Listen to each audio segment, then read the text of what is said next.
எங்கேயும் அமையவில்லை, அமைந்தாலும் தொடரவில்லை, தொடர்ந்தாலும் அது நீடிக்கவில்லை, பாதியிலேயே கவிழ்ந்து விட்டது. இந்தியா கூட்டணி அதற்கு சாட்சியாக இருக்கிறது. இந்தியா முழுவதும் நாம் பார்க்கிறோம். தமிழ்நாட்டில் மட்டும்தான் இந்த கூட்டணி அசைக்க முடியாத கூட்டணியாக இருக்கிறது. கருத்தியல் உறுதியுள்ள கூட்டணியாக இருக்கிறது. இந்த ஆட்சிக்கு யாராவது இடையூறு செய்ய வந்தால் உடனே பாய்ந்து தடுப்பது யார் என்றால் திமுக காரங்க வர்றாங்களோ இல்லையா, நாம போய் பேசுறோம்.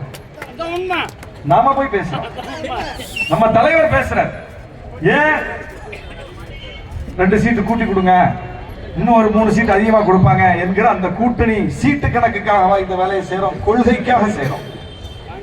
தமிழ்நாட்டை காப்பாற்ற வேண்டும் என்பதற்காக செய்யறோம். தமிழ்நாட்டை மதவாத சாதியவாத சக்திகள் ஆண்டுவிடக் கூடாது, அவர்கள் ஆட்சி வந்து அமர்ந்து விடக் கூடாது. ஒரு ஜனநாயக இயக்கமான திமுக அந்த இடத்தில் இருந்து ஆட்சியை நடத்த வேண்டும் என்கிற அந்த கொள்கை புரிதலோடு செய்யறோம். அப்ப நாங்க எந்த வகையில் இந்த ஆட்சிக்கு இடையூறு கிடையாது. யார் இடையூறு? கள்ளக்குறிச்சியில நீதிமன்றத்துக்கு பக்கத்துல கள்ளசாராயம் காய்ச்சினாங்க. எங்கேயாவது மலையில காய்ச்சுவாங்கன்னு கேள்விப்பட்டிருக்கோம். நீதிமன்ற வளாகத்துக்கு பக்கத்துல, போலீஸ் ஸ்டேஷனுக்கு பக்கத்துல கள்ளச்சாராயம் காய்ச்சலாம். அதை குடிச்சிட்டு நூற்றுக்கணக்கானோர் இறந்து போறாங்க, பலியாகிறாங்க.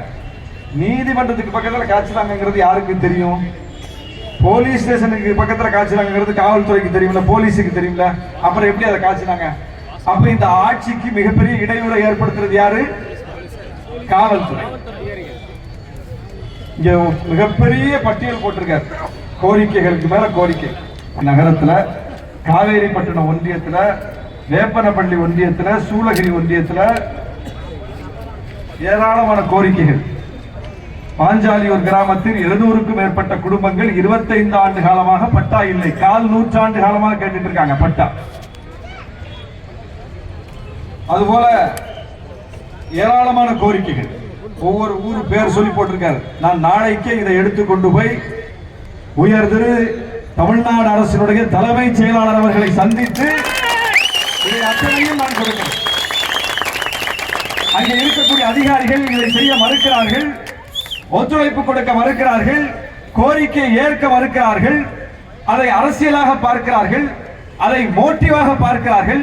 நீ என்ன சொல்றது, நான் என்ன கேட்கிறது என்று தனிப்பட்டமாக அதை எடுத்துக்கொள்கிறார்கள். ஆனால் இது அத்தனையும் நியாயமான கோரிக்கை, ஆண்டாண்டுகால கோரிக்கை. எனவே இதை தலைமைச் செயலகத்திலிருந்து ஆணையிட்டு மாவட்ட ஆட்சித்தலைவர் மூலம் இதை செயல்படுத்துங்கள் என்று நான் தலைமைச் செயலாளர்களை பார்த்துக் கொடுக்கிறேன்.